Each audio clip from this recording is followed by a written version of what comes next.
পারস্পরিক বিরোধী এবং সাংঘর্ষিক বক্তব্য আমরা লক্ষ্য করেছি। আমরা বলতে চাই, এই বাংলাদেশের ছাত্র জনতা এই ধরনের টালবাহানা কিন্তু আর সহ্য করবে না। সেই পিলখানা ট্র্যাজেডি, সেই পিলখানা হত্যাকাণ্ডে স্বাধীন বাংলাদেশের দেশপ্রেমিক সেনা অফিসার, বিডিআর অফিসার তারা শহীদ হয়েছেন, তাদেরকে মেরে ফেলা হয়েছে এবং দুটি প্রতিরক্ষা বাহিনীকে, যারা বাংলাদেশের প্রতিরক্ষার স্বাধীন এবং সার্বভৌমত্বের রক্ষাকারী, সেই বাহিনীকে পরস্পরের বিরুদ্ধে দাঁড় করিয়ে দেওয়া হয়েছে।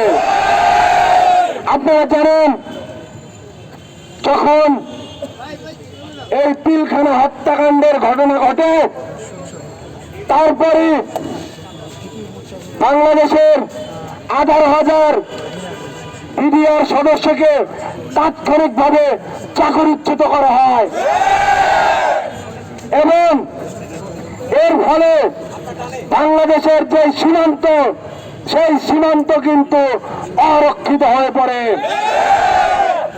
আমরা মনে করি এই ঘটনা ঘটানোর উদ্দেশ্য ছিল বাংলাদেশের স্বাধীনতা এবং সার্বভৌমত্বকে প্রশ্নবিদ্ধ করা।